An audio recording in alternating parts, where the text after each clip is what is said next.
Hey everyone, welcome back to the channel. Today, we're catching up with former UFC heavyweight champion Cain Velasquez, once one of the fiercest fighters in the octagon, now quietly serving time.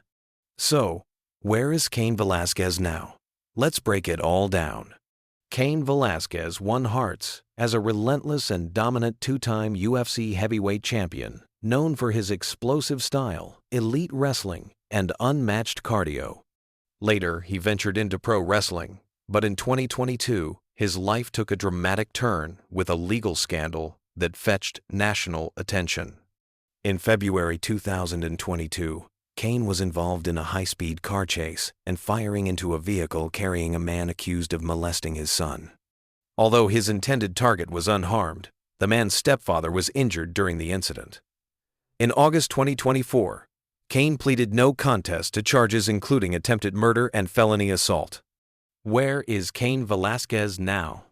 As of now, Cain Velasquez is serving a 5-year sentence in California, currently being housed at the Correctional Training Facility in Soledad, after a transfer from Wasco State Prison. Because of time already served, both in jail and under house arrest, Velasquez is actually eligible for parole in March 2026, so he could be released in less than 2 years. From UFC legend to inmate Cain Velasquez's fall from grace is both tragic and stirring. He accepted full responsibility, saying he regretted taking the law into his own hands. Now he's behind bars, facing a future far removed from championship belts.